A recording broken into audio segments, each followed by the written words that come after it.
안녕하십니까. 경남대학교 군사학과에서 무기체계론을 가르치고 있는 엄홍석 교수입니다. 냉전 시대 이후에 세계 전쟁 강국을 선도했던 국가가 바로 미국과 러시아입니다. 이 두 나라가 현재도 세계 첨단 무기의 선두를 달리고 있지만 2000년대에 들어와서 중국이라는 나라가 등장하게 됩니다. 중국이 급속한 경제 성장을 바탕으로 해서 중국몽을 이루기 위한 최대의 과제는 바로 군사력이다, 이렇게 하면서 후속주자로 이 지역에 등장하게 된 것이죠. 또한 최근에는 K방산이라는 주제를 갖고 우리 대한민국이 세계 방산 시장의 선진국으로 등장함으로써 동북아는 그야말로 세계 첨단 무기의 전시장이라고 해도 간이 아닐 정도로 세계 강국의 첨단 무기가 직결되어 있는 장사라고 할 수 있겠습니다.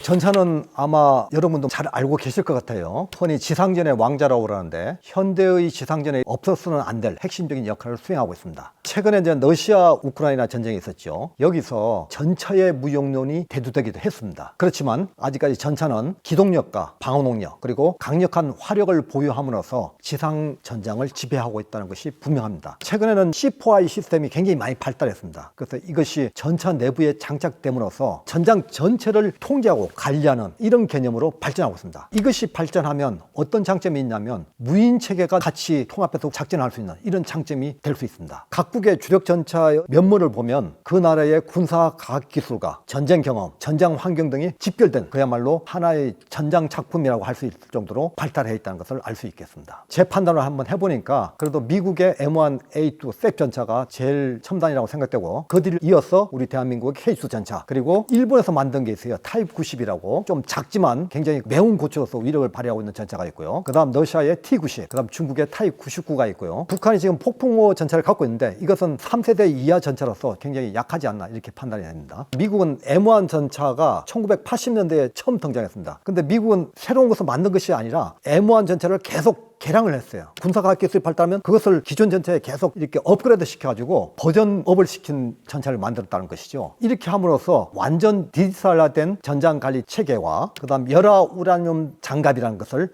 장착함으로써 전장 관리와 장갑 보호, 방어 능력에 있어서 세계 최고의 어떤 장점을 보이고 있습니다. 또한 RCWS라는 원격 사격 통제 체계를 장착해가지고 전차를 타고 있는 사람이 안에서 피해를 받지 않고도 전투를 할 수 있는 생존성을 높였습니다. 또 좀 특이한 것은 미국 전차는 가스터빈 엔진을 사용하고 있어요. 다른 나라가 사용하고 있는 디젤 엔진하고 차이가 있는데 여러 가지 이유가 있겠지만 미국은 주로 해외에서 많이 전투를 하게 되죠. 그래서 연료 조달에 굉장히 용이한 가스터빈 엔진을 사용하지 않나, 이렇게 생각이 됩니다. 다음은 러시아의 T90 전차인데 T90 전차도 역시 T72 전차라는 구형 전차에 기반을 두고 있습니다. 그래서 적청식 장갑 보호와 교전 관리 능력, 슈토라라고 불리는 능동 방어 체계, 그리고 포발사 미사일을 갖추고 있는데요. 좀 아쉬운 것은 러시아 우크라이나 전투에서 전자 장비가 제대로 작동이 안 됐고 또 전차병들이 전차를 조절하는데 굉장히 미숙했어요. 그러다 보니까 우크라이나 군에게 굉장히 많은 공격을 당했고, 또 중요한 것은 미국의 브래들리 장갑차라고 있는데 사실 전차하고 장갑차는 게임이 안 되거든요. 근데 그 장갑차 기관총을 맞고 전차가 파괴되는 그런 오명을 당하기도 했습니다. 그 다음 제가 좀 다량으로 내세우고 싶은 것은 대한민국의 K2 전차입니다. 이것은 제가 현역에 복무했을 때 그 당시에 세계 첨단 전차의 장점을 모아서 설계를 했던 그야말로 명실상부한 세계 3.5세대 전차입니다. K방산의 선구자답게 선진국 전차의 대열에 포함됐고요. 현대 전차의 필수품이라는 디지털화, 그리고 능동방어, 지능형 기동능력 등을 모두 갖추고 있고, 특히 포를 쏘는 포신 길이가 다른 전차에 비해서 좀 깁니다. 포신이 길다는 것은 그만큼 포를 쐈을 때 굉장히 위력이 강해진다는 것이죠. 또 중요한 것은 가성비가 굉장히 좋아요. 그래서 튀르키예라든지 폴란드 등에 수출을 한 그런 성과를 거두고 있고 지금도 많은 나라에서 문의가 계속 들어오고 있다고 합니다. 지상전에 있어서 전차가 중요하지만 현대전으로서는 헬기도 굉장히 중요한 역할을 수행하게 됐습니다. 특히 헬기 같은 경우는 월남전에서 굉장히 그 위력을 많이 발휘했습니다. 월남전은 밀림지다 보니까 병력이 직접 걸어서 침투하기 아주 어려웠습니다. 그래서 미국이 그때 헬기를 응용해서 병력을 빠르게 집중적으로 운영하면서 헬기의 재미를 봤는데 나중에 이것을 눈치챈 베트남군이 대공하기로 이 헬기를 교추시키는 상황이 발생했습니다. 여기서 충격을 받고 미국이 본격적으로 개발한 것이 바로 공격 헬기입니다. 그래서 이 공격 헬기는 전차와 함께 현대에 와서 지상 전투의 게임 체인저라는 별칭을 갖고 있는데요. 강력한 공격력 그리고 스텔스 능력까지 같이 갖춤으로써 적 후방과 기계화 부대를 강력히 타개하는 그러한 위력을 발휘하고 있습니다. 전체적인 순위를 매겨보면 미국의 아파치 헬기, 러시아의 까모프 52, 그 다음 중국에서 최근 좀 개발한 게 있습니다. G19 헬기라고 이게 될 수 있겠고요. 그 다음 북한이 가지고 있는 낙구된 미라지2 헬기가 순위로 결정할 수 있겠습니다. 미국의 아파치 헬기는 너무나 유명해서 많은 분들이 알고 계실 것 같아요. 대표적인 것은 롱볼 레이더라고, 이 레이더는 지상에 있는 표적 16개를 동시에 획득해가지고 그것을 자동으로 표적을 나눠줘가지고 타격할 수 있는 이런 능력을 갖추고 있습니다. 그리고 헬파이어 미사일 같은 것은 간통력이 아주 뛰어나고요. 파이어 앤 포겟 방식이라고 그냥 발사하고 놔둬도 이 탄이 날아가서 표적을 맞출 수 있는 이런 능력을 갖추고 있습니다. 그리고 엔진 기동력이 굉장히 뛰어나고요. 최근에는 약점으로 작용했던 것이 장갑 보유였거든요. 헬기가 하늘에 뜨려면 가벼워야겠죠. 가볍다는 건 뭡니까? 장갑이 굉장히 얇다는 거죠. 그러다 보면 소총을 쏴도 명중하가 떨어질 가능성이 많은 거죠. 근데 이 아파치 헬기는 엔진 능력이 뛰어나다 보니까 장갑을 강화시키면서 열화우라늄 복합 장갑을 쓰다 보니까 굉장히 강도가 높아졌다는 것이죠. 러시아는 까모프 52 공격 헬기를 가지고 있는데요. 이것은 동축형 프로펠러를 사용하고 있어요. 동축형은 하나의 축에 프로펠러가 반대 방향으로 돌아서 뜨는 개념이거든요. 근데 이것이 러시아의 첨단 헬기였는데 이 헬기 마찬가지 러시아 우크라이나 전쟁에서 약 48기나 격추돼서 떨어지는 그런 오명을 얻게 됐습니다. 또 아까 미국이 가지고 있는 아파치 헬기에 비해서 탐지할 수 있는 표적도 한 2개밖에 안 되고 격추할 수 있는 능력도 그것밖에 안 되기 때문에 아파치 헬기보다는 떨어진 수준을 갖고 있다고 판단이 되고요. 다음 북한인데요. 북한은 1960년대에 소련으로부터 미라지2 헬기를 받았어요. 이 헬기를 받으면서 운용을 했는데 이 헬기는 공격 헬기라기보다 그냥 다목적 헬기입니다. 공격이 주 목적이 아니고 병력을 나르고 짐을 실어나르는 이런 목적이기 때문에 사실 공격 헬기로서의 능력을 갖추고 있다고 보기는 어렵습니다. 따라서 지금 한국이 가지고 있는 아파치 헬기라든지 코브라 헬기 이런 걸 봤을 때는 한국이 북한에 대해서 수적으로 또는 양적으로 질적으로도 우세한 전력을 갖춘 것은 이 헬기 전략으로 판단이 됩니다.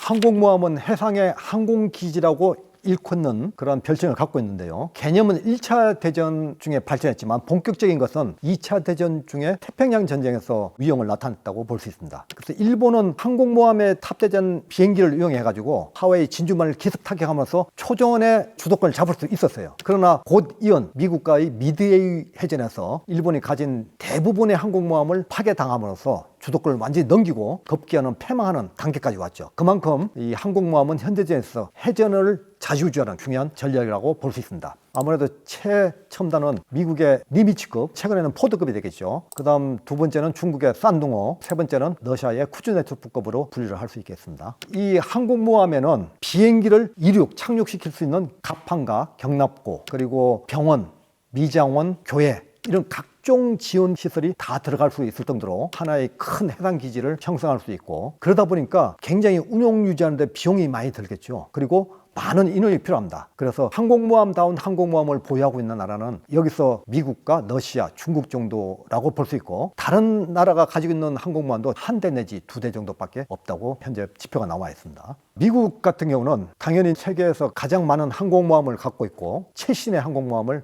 갖고 있습니다. 지금 현재 포드급을 최첨단 항모로 개발을 했는데요. 그 전까지는 니미츠급이라고 11대를 운영하고 있습니다. 현재 주력인 니미츠급 항공모함은 포드급으로 대체하고 있지만 지금 그대로 내놔도 세계 첨단이라고 하기에 부족하지 않을 정도로 굉장히 우수한 항공모함인데요. F-35C 그리고 FA-18 항공기 90여 대를 적재할 수 있습니다. 그리고 조기 경보기, 급유기 등을 같이 적재함으로써 그야말로 완전 작전이 가능하다는 거죠. 미국 같은 경우는 항공모함뿐만 아니라 항공모함을 중심으로 잠수함이라든지 여러 가지 수상함을 다 합해가지고 하나의 전단을 구성함으로써 세계 항모 전단 한 대만 있어도 지상전의 사단 3개 내지 4개를 합한 전력과 맞먹는다고 할 정도로 굉장히 큰 위력을 나타내고 있습니다. 여기에 비해서 러시아는 쿠즈네초프급 항공모함 한 대를 보유하고 있어요. 근데 러시아는 미국처럼 전단을 구성하지 않고 항공모함에 모든 것을 다 집어넣었어요. 그러다 보니 위력적인 면에서는 미국보다는 덜하다고 할 수 있겠죠. 실제 지금 러시아에서는 쿠즈네초프급 항공모함을 작전적으로 운용은 하지 않고 일부 이제 훈련용으로 활용을 하고 있다고 관측이 되고 있고요. 그 다음 중국은 러시아에서 사용하던 쿠즈네초프급 항모 2호기를 도입해가지고 나오닝 함으로 개조해서 항공모함을 만들었습니다. 근데 그것이 너무 좀 제한이 많다 보니까 최근에 자체 기술로서 산둥호를 개발해서 운영하고 있습니다. 함재기 약 40대를 적재할 수 있고요. 좀 문제되는 것은 최근에 공개된 사진을 보니까 갑판에서 커다란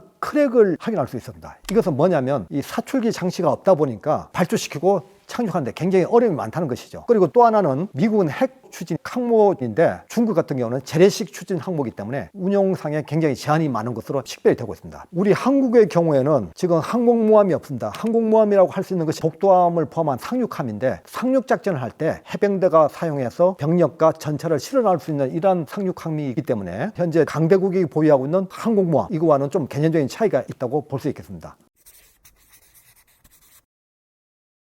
그럼 이번에는 해전의 핵심 전력으로 등장한 잠수함입니다. 잠수함은 물속에서 운용하는 수중 함정으로서 크게 재래식 추진하고 핵 추진 두 가지로 분류를 합니다. 재래식 추진 잠수함은 경유 엔진을 사용해서 배터리 충전하는 방식을 이용하고 있고요. 핵 추진 잠수함은 말 그대로 핵 연료를 사용해서 무궁무진하게 바다속에 잠수할 수 있는 이런 능력을 갖춘 잠수함입니다. 핵추진 잠수함은 크게 세 가지로 분류합니다. SSN, SSGN, SSBN으로 분류되는데요. SSN은 말 그대로 핵추진에서 이동할 수 있는 능력만을 갖춘 것이고요. SSGN은 유도무기를 탑재해서 운용하는 잠수함이고 SSBN은 핵탄두를 장착해서 타격할 수 있는 잠수함이 되겠습니다. 그 은밀성으로 인해서 주로 전략적으로 많이 운용되고 있고 이 한반도 중심으로 한 동북아 국가를 봤을 때 핵추진 잠수함은 미국, 중국, 러시아만 보유하고 있고 재래식 잠수함은 한국, 북한, 일본이 모두 보유하고 있습니다. 능력을 비교해 봤을 때 미국의 오하이오급이 1번, 중국의 타이 093급이죠. 이것이 두 번째, 그리고 타이게이급이라고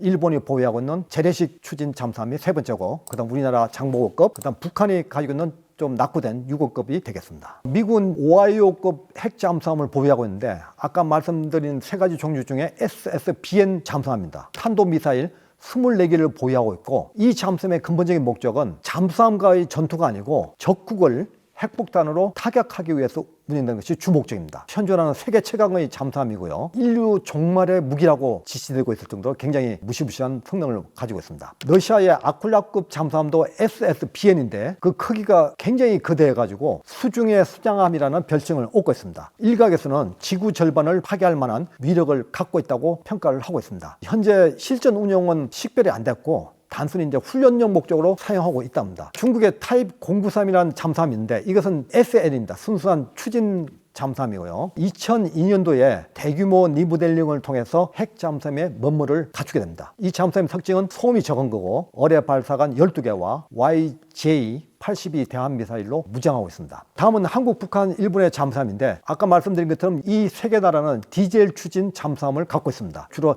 연근해 작전 위주로 운영하고 있고요. 우리 한국은 세계 재래식 잠수함의 최고 기술을 보유하고 있는 독일의 기술 지원을 받아가지고 장보고급 디젤 잠수함을 개발해서 운영하고 있습니다. 최근에 보니까 북한이 3촌도급 잠수함을 개발해서 핵탄두를 발사할 수 있다 이런 보도가 나왔는데요. 일부는 우리 한국도 핵 추진 잠수함을 보유한다 이런 의견이 많이 대두되었는데 지금 현재로 북한의 기술 수준 봤을 때는 이것은 상당히 좀 시기상조라고 판단이 되고 미국에서 이런 상황에 대해서는 반대하고 있는 이런 상황이 되겠습니다. 제가 계속 강조했던 게 현대전에서는 공군이 굉장히 중요하다고 했습니다. 왜 그러느냐? 공군 전력 중에 전투기가 있거든요. 전투기는 적 항공기와의 공중전 그리고 폭격기를 요격시키고 제한된 지상 목표를 공격할 수 있는 이런 목적으로 제작된 것이 전투기입니다. 현대전에서 공중 우세권이라는 말이 있는데 그야말로 공중에서 주도권을 잡는다는 것이죠. 이 주도권은 바로 전투기의 싸움에서 결정되는 것이죠. 만약에 전투기의 싸움에서 패한다 그럼 전쟁이 끝날 동안 하늘은 다 뺏긴 것이죠. 그래서 현대전에서 전투기의 중요성은 너무 강조해도 부족함이 없고 군사 선진국들이 하나같이 첨단 전투기 개발에 혈안이 되어 있는 것이 바로 여기에 있다고 볼 수 있겠습니다. 전투기로 봤을 때는 아무래도 미국이 보유하고 있는 F-22 랩터 그리고 F-35 라이트닝이 최첨단이라고 볼 수 있고요. 그 다음 러시아가 보유하고 있는 수호이 57, 그 다음 중국이 개발한 J-20, 그 다음 북한이 보유하고 있는 미그 29기가 해당되겠다. 특히 미국은 F-22 랩터하고 F-35 라이트닝이라는 5세대 전투기를 갖고 있거든요. 이 전투기는 하늘에서의 기동력도 기동력이지만 스텔스 기능을 가지고 있기 때문에 굉장히 찾기 어렵습니다. 그래서 하늘에서 전투를 하는데 안 보이면 굉장히 요격하기가 어렵겠죠. 모의 전투를 해봤는데 같은 미국의 조종사가 F-22 랩터랑 대결을 했는데 전혀 표적을 못 찾았다고 합니다. 그래서 모의 전투에서 F-22 랩터 같은 경우는 한 대도 파괴 안 됐다는 그런 결과까지 나왔거든요. 그만큼 현대전에서는 스텔스 능력이 굉장히 중요한데 지금 현존하는 전투기 중에 미국의 F-22 랩터가 가장 우수한 걸로 나와 있습니다. 특히 또 F-22 랩터 같은 경우는 엔진 성능도 굉장히 뛰어나고 추적 편향 노즐이라고 있습니다. 방향을 전환할 때 추력을 이용해서 더 빨리 순발력 있게 할 수 있는 능력을 갖추고 있기 때문에 그야말로 세계에서는 최고의 전투기라고 해도 손색이 없을 정도입니다. 여기서 저희 나라 항공기는 당연히 F-35 라이트닝을 도입해서 지금 현재 운영하고 있기 때문에 미국과의 전투기와 같이 포함해서 설명을 드렸습니다. 그 다음 러시아는 수호이 57 전투기를 갖고 있거든요. 이 전투기도 역시 스텔스 능력을 갖춘 5세대 전투기로서 상당한 탑대 능력을 갖추고 우세한 전투기로 평가를 받고 있습니다. 그래서 2020년부터 도입해가지고 현재 러시아군에서 운영하고 있는 미그 29기라든지 수호이 27을 개성할 것으로 여겨집니다. 그렇지만 현재 시점에서 봤을 때는 미국의 F-22 랩터와 비교해서 스텔스 능력이나 기동력에서는 굉장히 떨어진다고 이렇게 판단합니다. 다만 무장량 장착하고 있는 능력을 봤을 때는 좀 뛰어날 수 있다고 판단은 되지만 현대전에서는 스텔스라든지 기동력이 매우 필요하기 때문에 그런 걸 비교했을 때는 좀 떨어지지 않나 이렇게 판단이 됩니다. 그 다음 중국의 J-20이 있는데 이것은 중국의 JXX라고 불리는 전투기 제작 프로젝트에 의해서 개발된 것입니다. 서방의 전문가들은 중국의 항공기 기술을 봤을 때는 서방 국가에 비해서 10년 내지 15년 뒤처져 있거든요. 따라서 여기에 사용된 주요 부품 이런 것은 자체 개발보다는 외제에서 수입한 것이 많지 않을까 이렇게 판단을 하고 있습니다. 현재 자국의 주장으로서 F-22를 대적할 만하다 이렇게 주장은 하고 있지만 스텔스 능력이라든지 기동력에서는 좀 떨어진다는 것이 전문가들의 평가입니다. 북한의 미그 29기인데요. 이것은 소련에서 개발한 4세대 전투기입니다. 1983년부터 운영되기 시작했는데 북한은 소련에서 미그 29기를 도입하면서 북한 지역에 있는 청진이라든지 나진, 웅기, 원산 등을 러시아 함대가 자유롭게 사용할 수 있는 허가권을 부여했고요. 또 북한 영공도 자유롭게 사용할 수 있는 이것을 허용하고 말았습니다. 그래서 최근에 러시아 군용기가 계속 등장하면서 우리 공중 영유권에 등장하는 사례가 발생하는데 이것도 아마 영향이 있다고 판단됩니다. 미그 29기는 러시아 쌍발 엔진 1인승으로서 핵폭탄 적재도 가능하다고 합니다. 또 야간 전투 능력도 뛰어나기 때문에 지금 현재 우리 대한민국이 가지고 있는 F-16기보다 속력이 좀 빠른 것으로 평가는 받고 있습니다. 아까 말씀드렸지만 전투기는 제공권을 장악하는 데 필수 요소가 되겠죠. 그래서 초기 전투는 전투기의 전투로 주로 진행이 됩니다. 제공권이 장악되면 하늘에서 폭격할 수 있는 여건이 마련되겠죠. 그러다 보니까 미국은 처음에 영공 주도권을 잡을 수 있는 자신감이 있는 겁니다. 주도권을 잡으면 그 다음부터 대량 폭격기를 이용해서 폭격을 할 수 있는 여건이 마련되는 겁니다. 그러면서 전투기와 폭격기가 약간 비교가 되고 현대전에 와서는 폭격기의 개념이 좀 바뀌고 있습니다. 예전에는 근거리에서 많은 폭격기가 집중해서 타격하는 이런 개념이었는데 지금 현대전에 와서는 스텔스 능력을 갖추고 정말 필요한 무장량만 갖추고 핵심적인 표적만 타격하는 이런 개념으로 또 폭격기 개념이 바뀌고 있어요. 미국은 B-1B나 B-2 폭격기가 있는데요. 이 폭격기를 이용해서 정말 핵심적인 표적만 골라가지고 강력하게 타격할 수 있는 이런 개념으로 발전하고 있습니다. 우리나라 같은 경우는 아무래도 대북 전력에서 전투기가 굉장히 중요하겠죠. 그런데 미국의 동맹 관계에서 미국의 항모나 대륙에서 날아올 수 있는 폭격기의 능력이 충분하기 때문에 그렇게 큰 폭격기 능력을 갖추지 않아도 되고 그렇다고 폭격기가 없는 건 아닙니다. 기존의 전투기와 폭격기를 합한 전폭기 개념의 항공기를 가지고 있지만 이것이 다른 선진국과의 비교했을 때 그 규모가 차이가 나기 때문에 제가 비교해서는 제외를 했습니다. 지금까지 한반도 중심으로 한 동북아 국가의 첨단 무기에 대해서 설명을 드렸거든요. 이런 것을 종합적으로 따져봤을 때 동북아 지역에서 군사력은 한국과 미국, 일본을 중심으로 한 해양 세력과 북한, 중국, 러시아를 중심으로 한 대륙 세력이 양적으로, 질적으로 균형을 이루고 있다고 판단이 됩니다. 그러면 이런 균형을 이루고 있는 상태에서 강대국의 입장을 생각해보면 가능하면 이 균형을 이루려고 하는 생각이 강하게 작용할 것으로 판단이 됩니다. 그래서 이 지역에서 균형을 이루면서 경쟁, 견제, 협력을 서로 혼용하면서 결국은 자기 국가의 이익을 극대화하려는 이런 전략을 발전시킬 것으로 이렇게 판단됩니다. 그러면 이제 우리 한반도의 한국과 북한의 입장인데요. 한국의 입장에 봐서는 현존 최강국인 미국을 중심으로 동맹관계를 굳건히 하고 최근에 이제 K방산으로 인해서 우리 군사과학기술이 굉장히 발전해 있거든요. 그래서 현 상태를 더 발전시켜서 첨단을 하려는 노력을 지속해야 될 것 같습니다. 이렇게 함으로써 북한의 핵과 미사일을 사전에 견제하고 만약에 도발하면 거기에 대한 자주적인 대응 능력을 갖출 수 있는 것이거든요. 이런 노력을 기울이면서 최근에 계속 문제되는 병력 부족 문제 이런 것을 해결하기 위한 출산율 저하에 대한 극복 노력 그리고 좀 정치적인 혼란 이런 것들을 개선하려는 노력이 필요하다고 생각되고요. 그다음 북한 같은 경우는 당연히 체제 생존과 유지를 위해서 핵무기와 미사일 개발에 올인할 것으로 예상이 됩니다. 이는 사회적인 폐쇄성과 경제적인 파탄으로 이어져서 일시적으로 붕괴할 수 있는 가능성도 높아진다는 것이죠. 따라서 우리 대한민국의 입장에서는 국제적인 연대를 강화하고 강화하고 장기적인 안목에서 대전략을 수립해서 일관적인 정책을 수립하면서 미래에 대비해야 될 것으로 판단됩니다. 제가 준비한 내용은 여기까지인데요. 내용이 유익했거나 동의하신다면 구독과 좋아요 그리고 알림 설정을 꼭 부탁드리겠습니다. 감사합니다.